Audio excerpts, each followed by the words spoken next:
Sumuliyap si Myrene sa rilo niya. 9:30 na, anya. 10:00 ng umaga mag-uumpisa ang kasal na dadaluhan nila ngunit kakaalis lang nila ng bahay niya. Naatraso kasi ng pagsundo sa kanya si Henry dahil tinanghali ito ng gising. Nag-iisa kasi ito sa bahay ngayon dahil nasa out of trip ang mga kasambahay nito at hindi kaya ng alarm clock na pabangunin ito ng mag-isa. Kailangan pang hilahin ito mula sa kama lalo na kung puyat ng nakaraang gabi. Baka iba nang ikinakasal pagdating natin sa simbahan. Kung mga 1 oras lang ay tatakbo pa sila sa daan. Yun ay kung wala pa silang heavy traffic na masusuungan. Dumiretso na lang tayo sa reception. Nasa kasada pa rin ang tingin na sabi sa kanya ni Henry. Sige, doon na lang, pagsang-ayon niya. Nakasabay pa nila sa pagdating sa restaurant na pagdarausan ng reception ng kasal ang mga bagong kasal at ilang guests. Office mate niya ang ikinasal, si Belenda. Si Alvin, ang groom, ay kapitbahay nito. Mga kamag-anak ni Belenda ang nakasama nila sa mesa. Nagsisimula pa lamang iserve ang pagkain nang may bumati sa kanya. Myrene, tawag sa kanya ng isang excited na boses. Isang pamilyar na babae ang nalingunan nila ni Henry na papalapit sa kanila.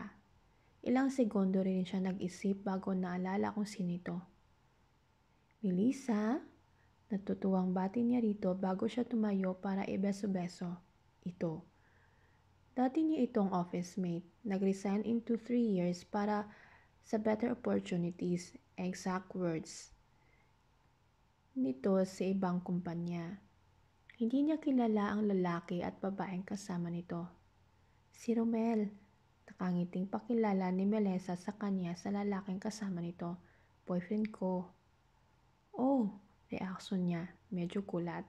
Iba kasi ang boyfriend nito nang mag-resign ito sa opisina nila.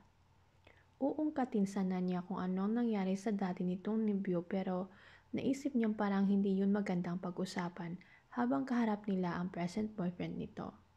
Ipinakilala rin ni Melissa sa kanyang kasama nitong babae. Si Janet, kasama ko sa trabaho. Ngumiti rin ito sa kanya. Pasimpleng inginuso ni Melissa si Henry na kasalukuyang humihigop ng kasiserve lang na soup. Who's he? Habang palapit sigurito sa kanila ay nakita nitong nagbubulungan sila ni Henry. Hindi nito kilala si Henry dahil more than a year pa lang ang relasyon nila. Ah, sabi niya. Bago hinawakan sa balikat si Henry. Boyfriend ko. Lumingon sa kanila si Henry. Si Benedict. Pakilala niya rito.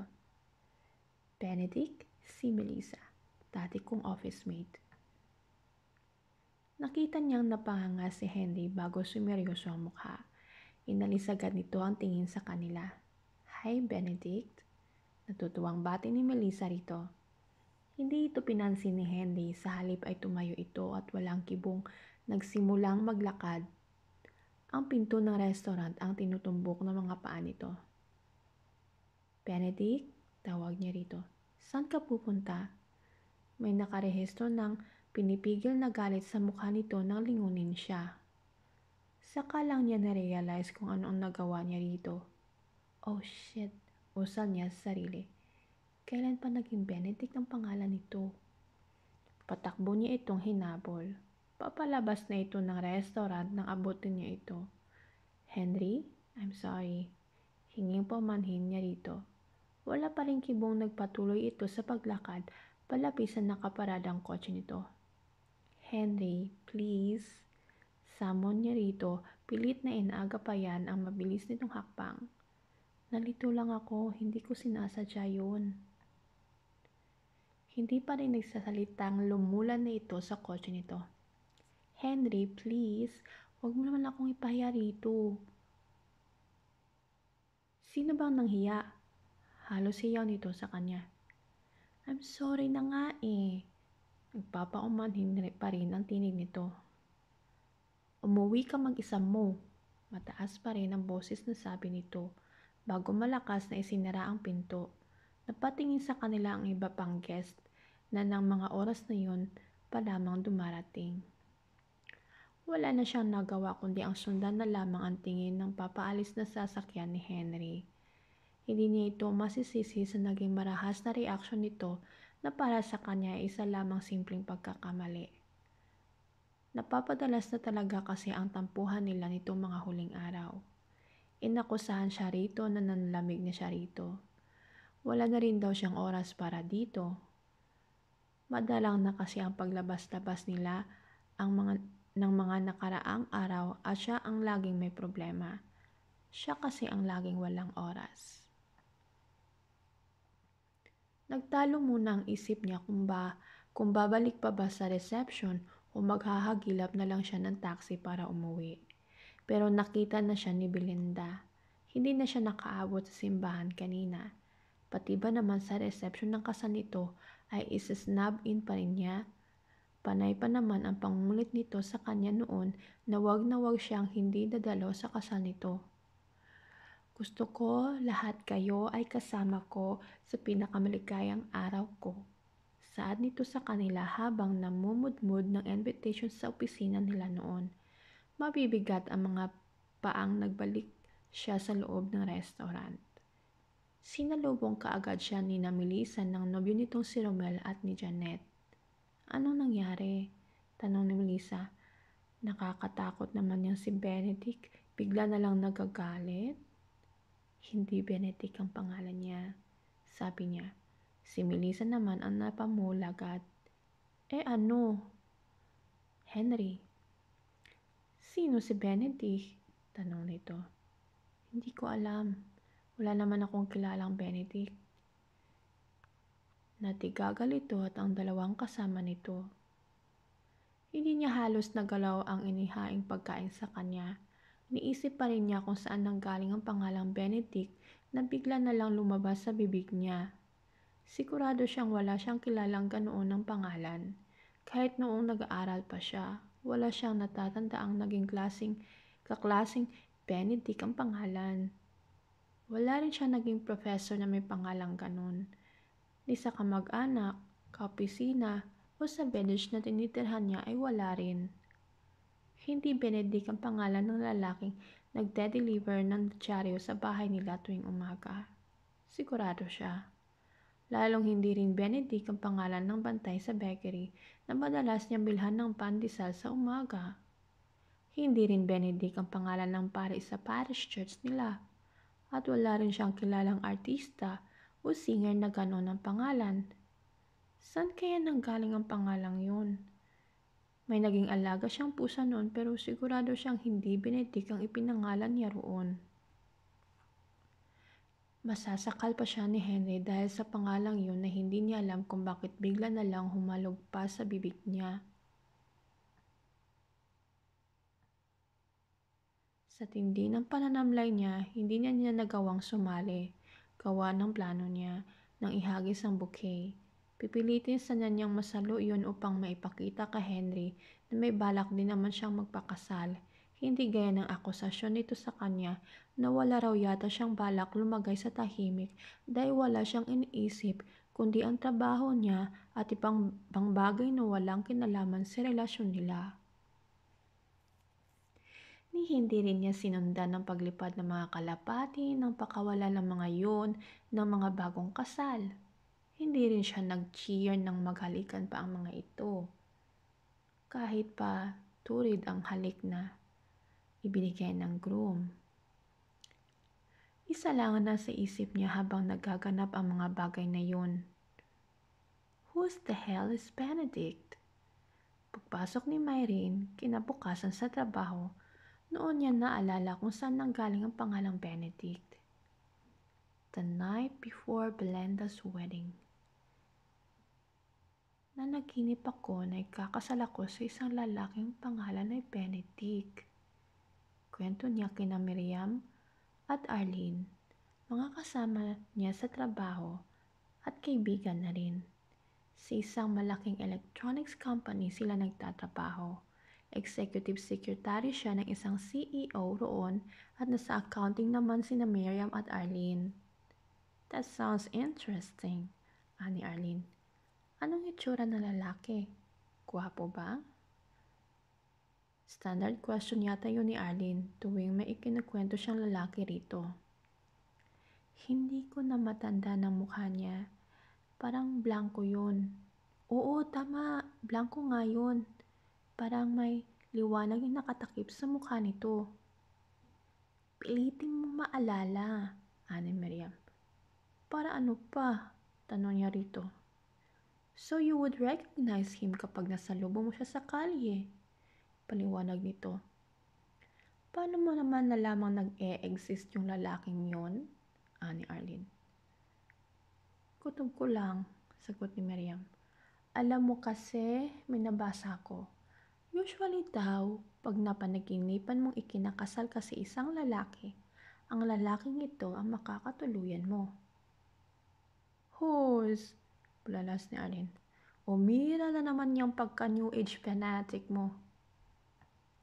Hindi kaila sa kanila na follower ng anumang bagay na may pagka-supernatural si Miriam, lalo na ng mga bagay na may kinalaman sa astrology, horoscope, feng shui, reincarnation, karma, at ibang katulad nyon. Bukod sa kanilang dalawa ni Arlene, karamihan ng kaibigan nito ay mga manghuhula, mga psychic, at ibang nabibilang sa katulad ng mga propesyon. Hindi totoo raw yun, kiit pa rin ni Miriam. Lalo na pag detailed yung kasal na napanaginipan mo. Paano detailed? Usisa niya. Halimbawa, alam mo yung pangalan ng simbahan, kilala mo yung mga nasa entourage, pati yung mga guests, and especially pag yung father mo ang naghatid sa'yo sa groom mo. Natigilan siya. Ganon yung panaginip ko. Napamaang si Miriam. Gosh, isa lang ang ibig sabihin yan. And what is that? Wala pa ring bilib sa mga sinasabi ni Miriam na tanong ni Arlene. Yung lalaki sa panaginip mo ang makakatuluyan mo. Deklarasyon ni Miriam. Napangiti siya. Talaga? Hindi rin siya kumbinsido sa mga sinasabi nito. Pareho sila ni Arlene na hindi bilib sa mga bagay na may kahalong pantasya. Oo, excited na sabi ni Miriam. Paano yan? Sabi na nangingiting si Arlene. Walang mukha. Yung lalaki sa panaginip ni Myrene. Paano na niya hanapin yun at aalukin ng kasal? Baka katabi niya sa MRT yun. Di pa niya kilala? Natigilan si Miriam na animo nag-e-exist na talaga ang problemang binanggit ni Arlene. Yan ang problema. Hamo Myrene, magtatanong ako tungkol dyan. Wag na, saway niya rito. Wala naman akong balak hanapin ang lalaking yun. Ang na-imagine niya agad ay dadalhin siya ni Miriam sa isang babaeng nakaturban na hindi maintindihan ng suot na damit at nagkukroon ng hindi maintindihang chants habang pilit inaaninaw ang kaharap na bulang kristal.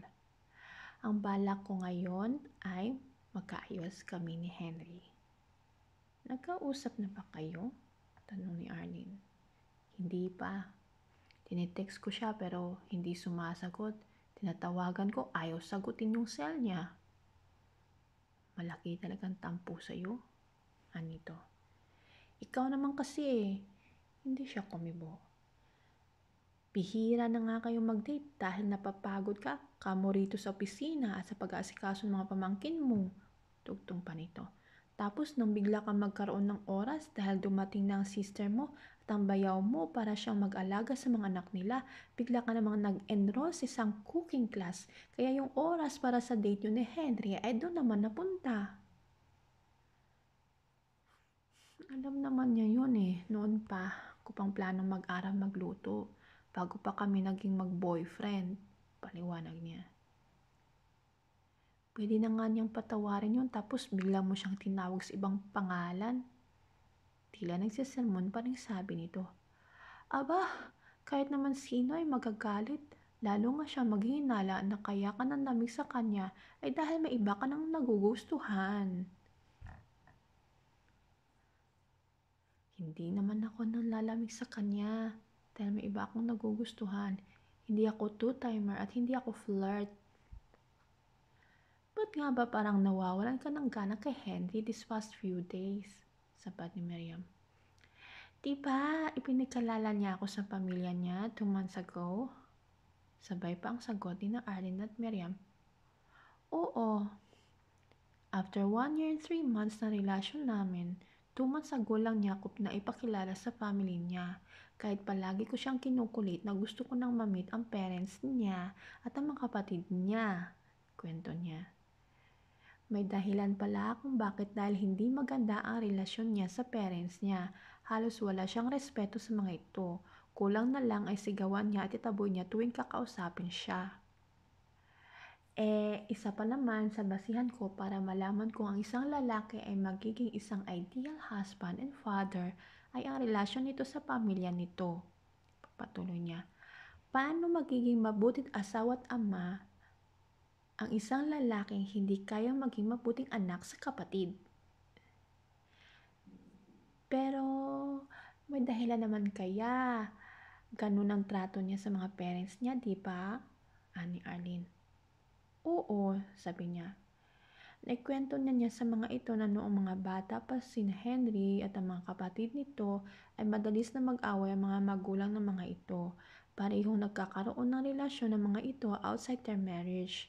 Nagkansundo lang ang mga ito na manlalaki at may kanya-kanya ng trabaho si Henry. Matatanda na raw kasi kaya tumigil na sa mga kalokohan ng mga ito, sabi pa ni Henry.